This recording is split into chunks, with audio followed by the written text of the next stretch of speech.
Well, I said I was only going to do one day. But I kind of want to keep going. So I'm going to keep going. Wow. Clinton hadn't been lying after all. What? Leo whispers at me from across the table, and I want to look up from his phone. Nothing, just finding some interesting stuff. I whisper back. Good. Leo grins, but still doesn't look up from his phone. There isn't much to go off of. After reading through it, I'm pretty skeptical of Haunted Echo, the main source of my documentary. At least a bit of information I just came across references some newspaper articles from 1952. The young wolf named Robert Smith wasn't even a resident of Echo. He'd been resting at the Echo classification yard after taking a train from the capital. He was on his way to the west coast, and once he thought he'd found the right train, he attempted to board it. No one knows exactly what happened, but somehow the train hopping went horribly wrong, and he was found with both limbs severed 2 hours later. He'd managed to crawl 20 yards north up along the rail before he was found. Somehow, impossibly, he survived the ordeal up to that point. This was mainly due to the mud packs that had been placed on the stumps, halting the bleeding. Of note was the fact that Robert had seemingly become delirious because of the blood loss, pain, trauma, or likely a combination of all three.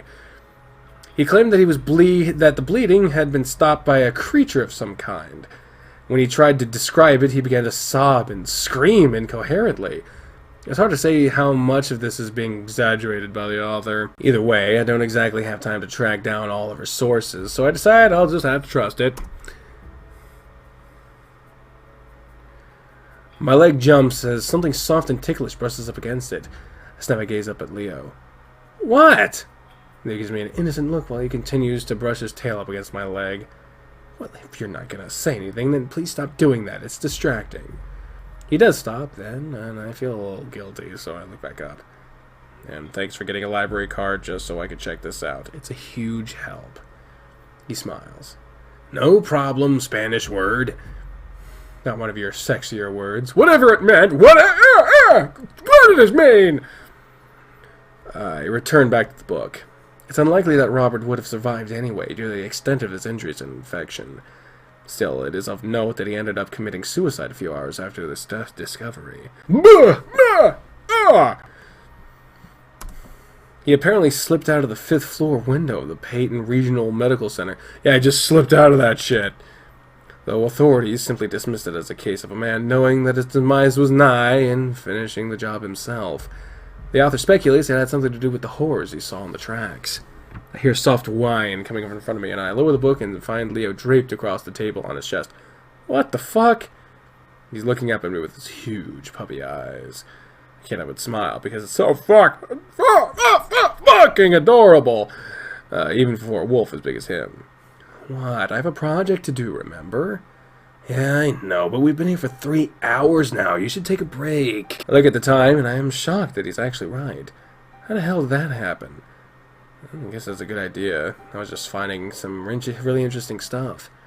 I'm sure that project of yours is going to turn out awesome.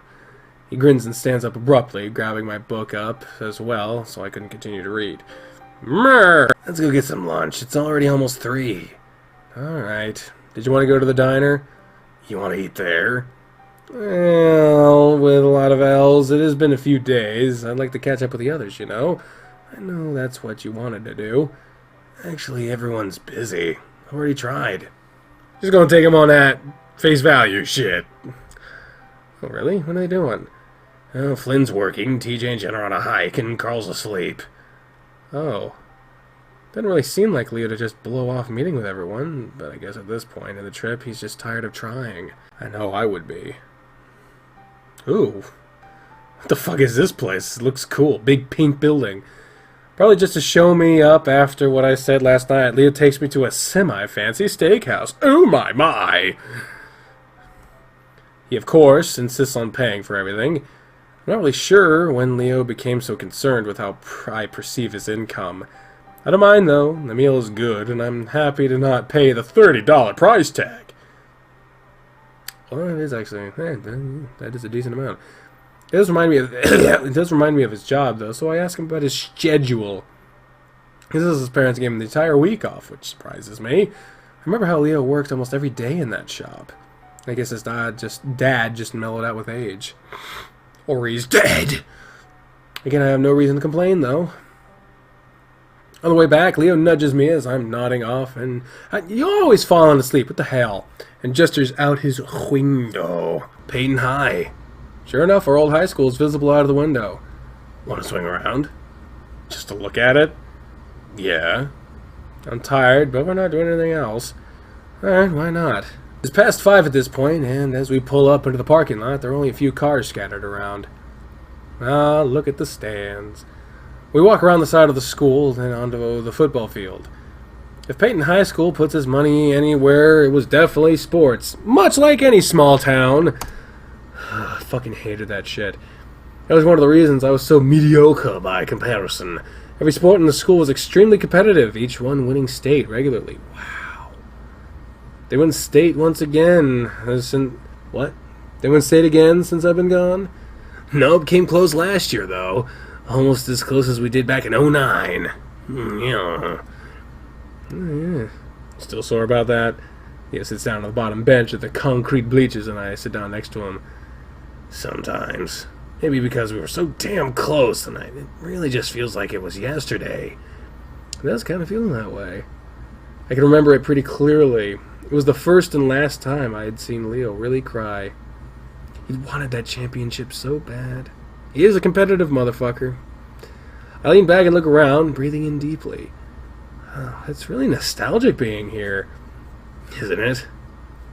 Leo looks off towards the sunset, and I can see him getting glassy-eyed. Is it weird that, if I could, I'd go through high school again? You see, you might think that! A lot of people have thought that. But then you realize how shitty it was. Never again. I think for a moment. Not really. I'd like to do it. I made a lot of mistakes. Well, not really because of that. More like it was a lot of fun. I just want to experience it all again. I grin at him.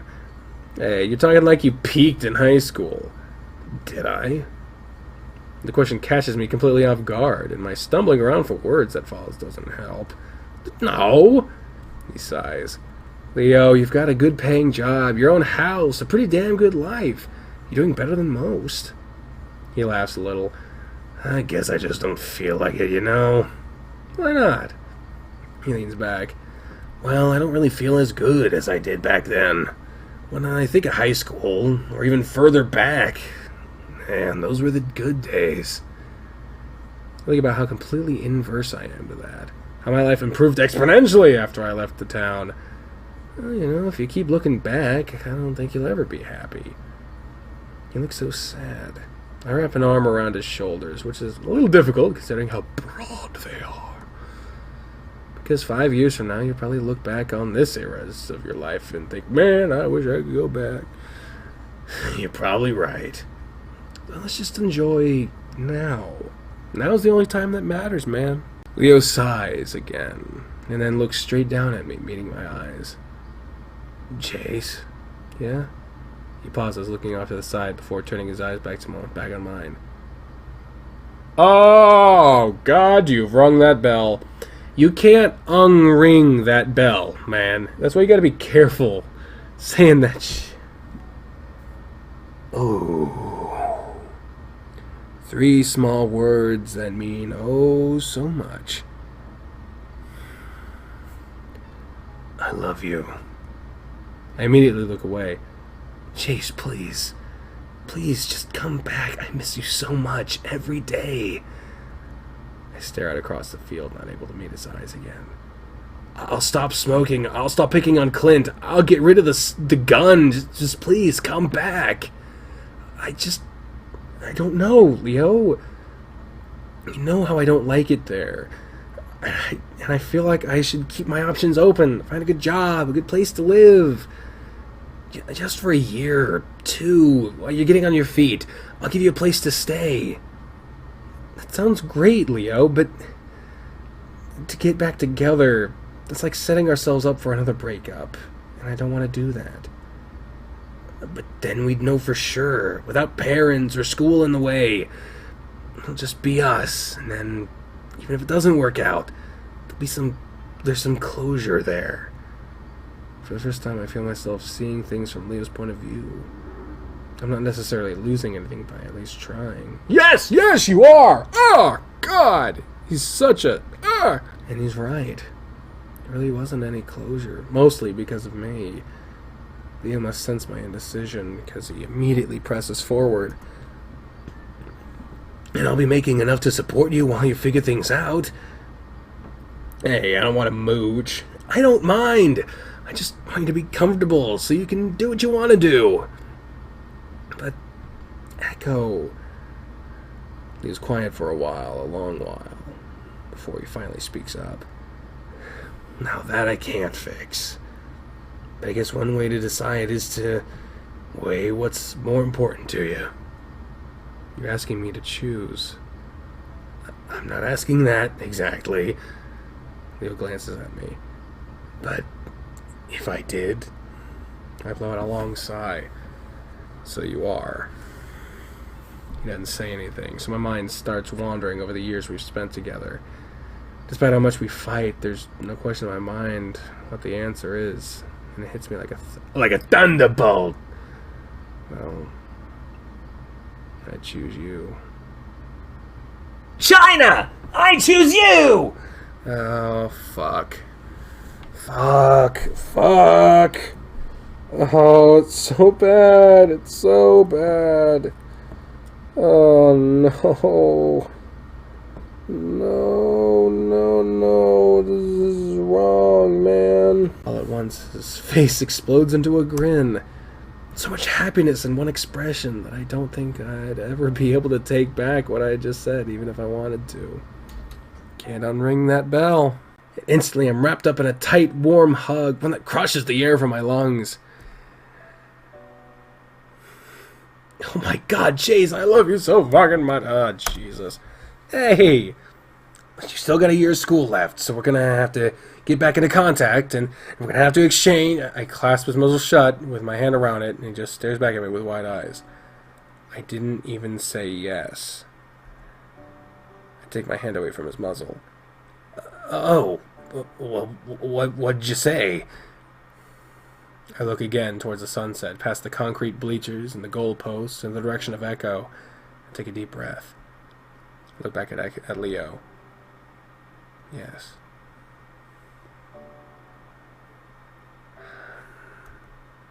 And then he's kissing me. Here! All of a sudden! Blah! It's not rough like it was at the train yard. His mouth stays closed, but he holds my head gently, and it's like he's trying to pour all of his love into me through his lips. As ridiculous as it might sound, I can feel it. Oh, shit. The hell? What the fuck happened? That's a very sharp transition. Is this the same day? I don't even know. Leo's heavy, soft body presses into the bed, licking and kissing up my neck. His hands slide up and down my body, feeling out everything, and he's gasping like he can't catch his breath. I lay there, my eyes shut as I feel his cork, pressing up against mine, writhing every time Leo reaches down to grasp them together. I slide my own hands down his back until he reaches, and I squeeze hard onto his tail, forcing another gasp out of the big wolf. Slowly starts to lick down the length of my body, starting with my chest down to my stomach. He pauses to snuffle and tease against my nail before his mouth finally closes around me. My eyes rolled back as I clutch into the sheets, arching my back. Oh, and another hard transition. I listen as Leo... Okay, what the fuck was that? What the hell? What is happening? Are these two different days?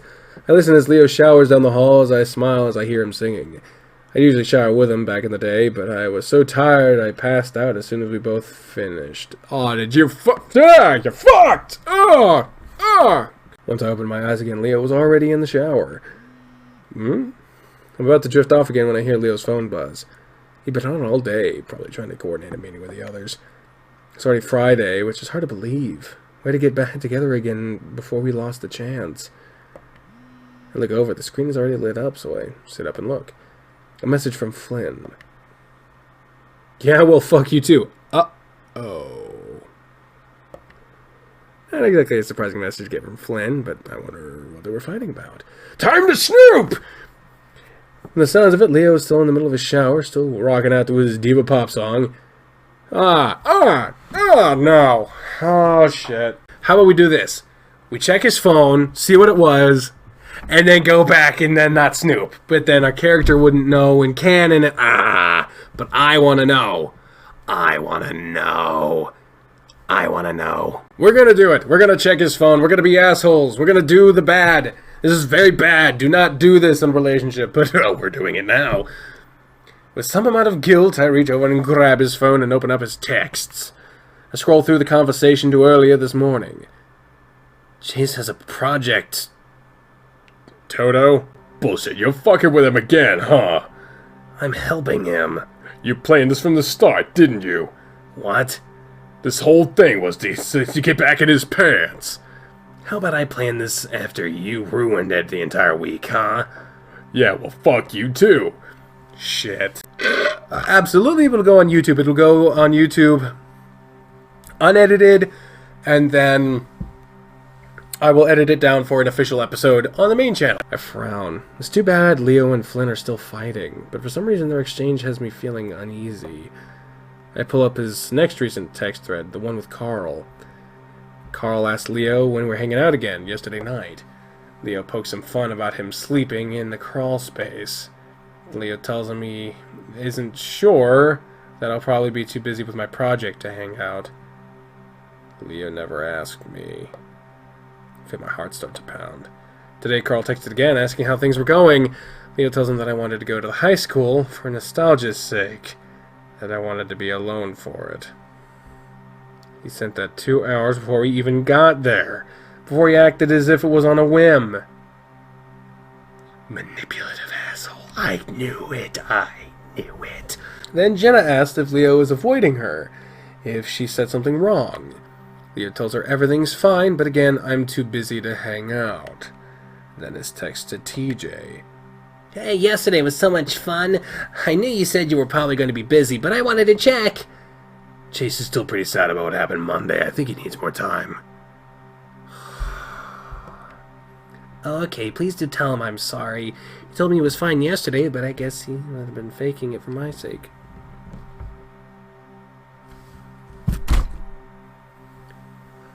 I've dealt with people like this. Yeah, he's still pretty broken up. Well, we'll figure it out, though. I'm gripping the phone hard. Could Leo have really done all this? To TJ especially. I sit there quietly listening to my wolf continue to sing. My stomach twists up as I realize that now I have to confront him on this. I let things slide before, but this is on a different level. I hug my knees and stare at the wall, feeling strangely violated now.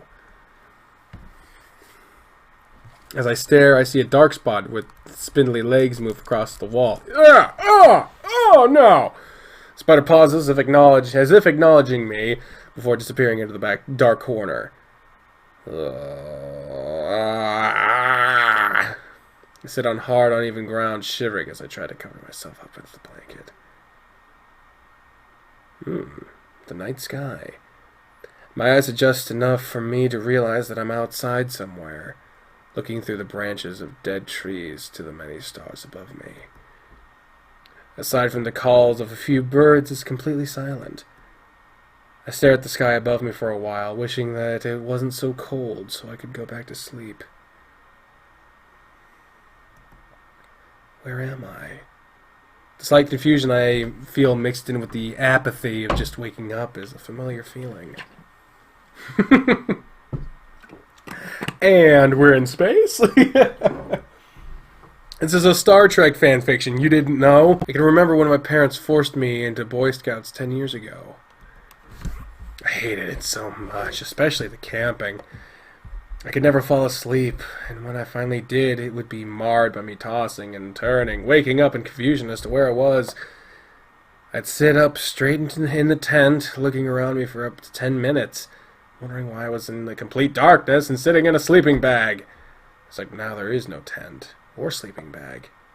My mind works slowly, like it's drenched in molasses, and I knead the ground with my fingers, digging into them, into the dead vegetation and soil. And then finally I break through the barrier to lucidity, and I realize that what's happening to me is real. I'm outside. I look left and right, and I see that I'm surrounded by trees or bushes. The smell of sagebrush and dirt fills my nostrils as I unsteadily get to my feet. My limbs and flesh are numb from the cold, and I rub my hands up and down my arms, trying to find some warmth. Did I sleepwalk? I must have, unless Leo took me out here for some reason.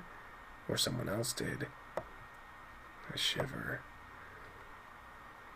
There's not much else I can do except walk forward. Ahead of me, it looks like the branches clear out into more darkness. I hope that I'm just behind Leo's house, where I know where there are some bushes and trees. Either way, I can't be that far from the house. So I start walking, reaching out blindly to move past sharp branches and prickly bushes. The pain wasn't that bad, not nearly as bad as you'd think it'd be. I look back behind me, staring hard into the blackness. I can't see anything beyond the branches right in front of me, which give the impression of gnarled teeth in front of a dark, endless mouth. Quickly, I turn back around and push through the dead vegetation in front of me, trying not to panic. But I knew I was dead the moment I looked down. A branch scrapes across my cheek, and another stabs me hard in the hip as I run right into it. Two stumps gush. Oh!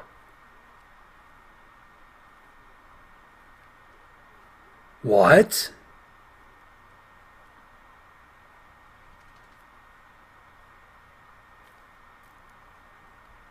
Two stumps gushing blood, splashing the wheels of the train and rails. I finally break out into the open. I can see more stars above me, but the complete lack of the moon makes almost everything around me impossible to see. I can at least tell that it's a large clearing, but no matter how hard I squint, I can't see ahead of me. Tentatively, I start walking forward, looking left and right for any sign of lights that might help guide me back to town. I can feel a worrying seed of panic starting up in my chest, and I worry it's going to explode out of me at any second. The last thing I need is me running through the night screaming my head off. Pretty soon I become aware of what looks like a large block in front of me. Again, I reach out my hands, walking slower as I approach whatever it is in front of me. They press up against something rough, hard, and cold. Whatever it is made up of some type of metal. It feels broken and rusted, so I assume it's old. Was it a warehouse of some kind? I sidestep to the right until my hands run up against some bars that stick out from the structure, and that's when it hits me. It's a freight car from the old train. Sure enough, the next thing my hands meet is empty space as I come across what I remember to be the open door I had sat in earlier. I was out in the train yard. I almost laugh. Did my anxiety about finishing my project cause me to sleepwalk all the way back out here?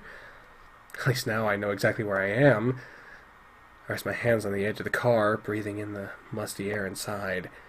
There's a hint of something sweet and sick on top of it, and it crosses my mind that anything could have crawled inside and died.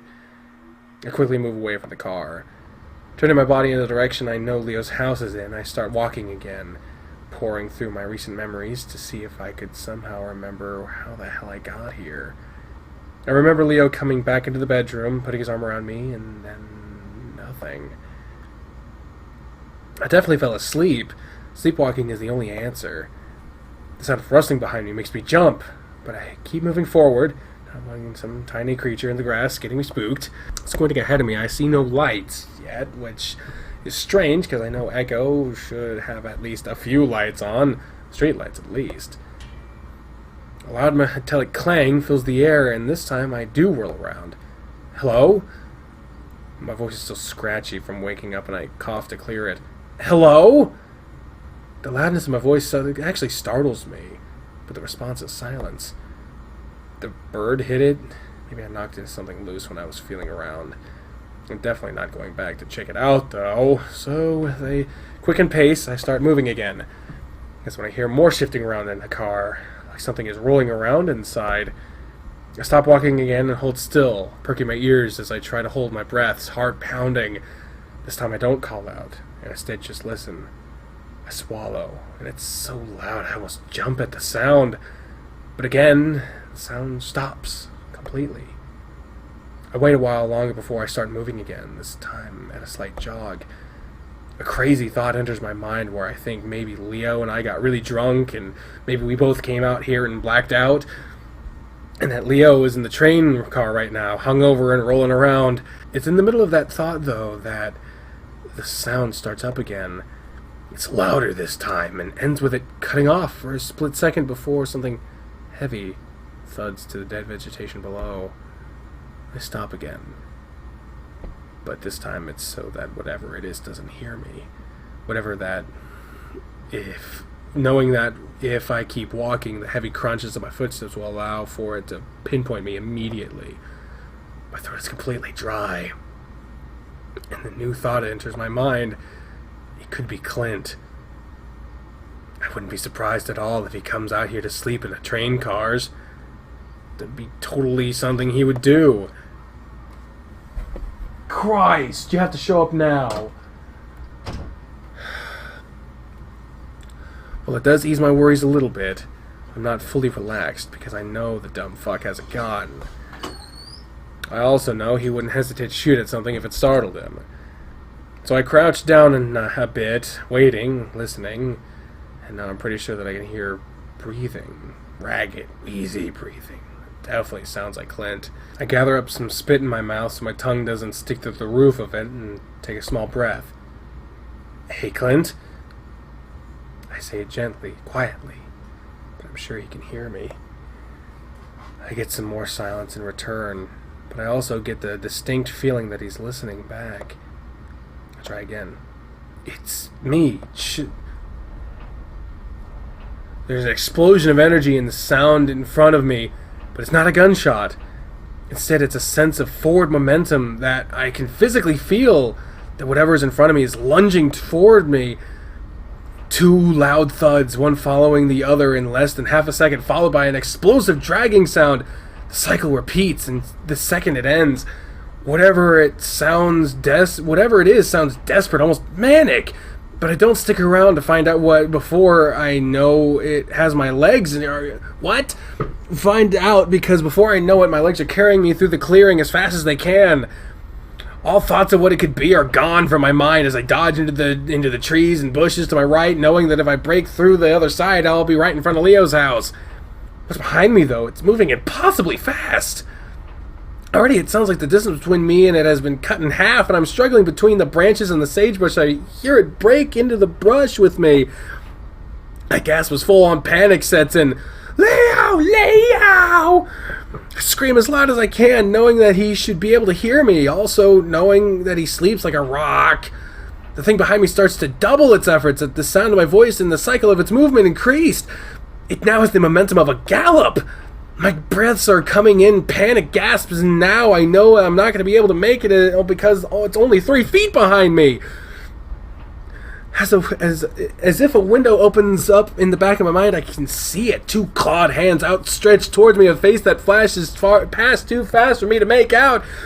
But I manage to see a lipless mouth, and then it slams into my back and crushes me into the ground against sharp branches and rocks. I gasp as the air is crushed out of me, but before I can suck it back, those hands wrap around my neck. I struggle and pull, but it's like I'm an ant under a foot. I'm so thoroughly pinned that I can't even budge an inch. There's hissing behind my head, and I can feel dripping against the back of my neck. Tears squeeze out of my eyes as I try to reach forward, but it's like I'm paralyzed. Paralyzed. I'm yanked back suddenly, my face coming out of something soft and white. A pillow. Chase, you okay? Leah's husky voice whispers into my ear as I take in a huge gasp of air. Whoa, can't breathe? I cough and gasp, my face wet with tears as I sit in bed looking around. Oh, baby, it's okay. Leo draws me into a warm hug as I take it limply, my mind only now catching up. I cough a few more times. Sorry, paralysis. Couldn't move. Yay, spoofy! Spoofy, spoofy, spoofy. Yay. Yay. Hey, Spoofy. Hey, Spoof. Hey, Spoof. Oh, gosh. Oh, Gord. Oh, God. Oh, Jesus. Buddy. He just loves you so much. He's turning around. Oh, hey, Spoof. Oh, what's going on? You tired? Oh, he wants food. He wants it. He needs it. He's not a German Shepherd. He's a Husky Australian Shepherd mix? Yeah, so basically Husky Collie. Yeah, Husky Collie, essentially. Leo rocks me a few times, making shushing sounds. I remember you telling me about that. Good thing I was here to pull you out of your pillow. What the fuck, man? I'm doing the thing. Keep reading. You could not give less of a shit. I had to burp! What the fuck? Not against his chest. Realizing how dangerous it could have been if he hadn't been there. I usually come out of the process in under a minute, but sometimes I shudder and pull back out of the hug, wiping my face. What'd you dream about? I try to think back, but the dream is fleeing my mind as fast as whatever it was that was chasing me. What was chasing me? I can't remember. He rubs my shoulder and looks at my face. It's dark, but I can see the white of his eye patches, giving him an almost ghostly appearance. You want to stay up? I can make you tea or something. The adrenaline is already leaving me to be replaced by fatigue, but the offer sounds nice. Sure. Alright, want to come with me? I pause and shake my head, wanting to collect myself alone for a moment. No, just give me a second. Alright. Lee leans forward and kisses me on the forehead before leaving me alone in the dark room. I lay back down on my side, trying again to remember what I had dreamed about. I was in the woods, and something was after me. That's about all I can recall. The warmth Leo left in the bed quickly has me drowsy again, and I'm about to drift off when something pokes me in the foot. I try to ignore it, but the thought of an insect or some kind has me reaching down to feel at it. It's hard and crackly, whatever it is. When I pull it up, I find a dead leaf.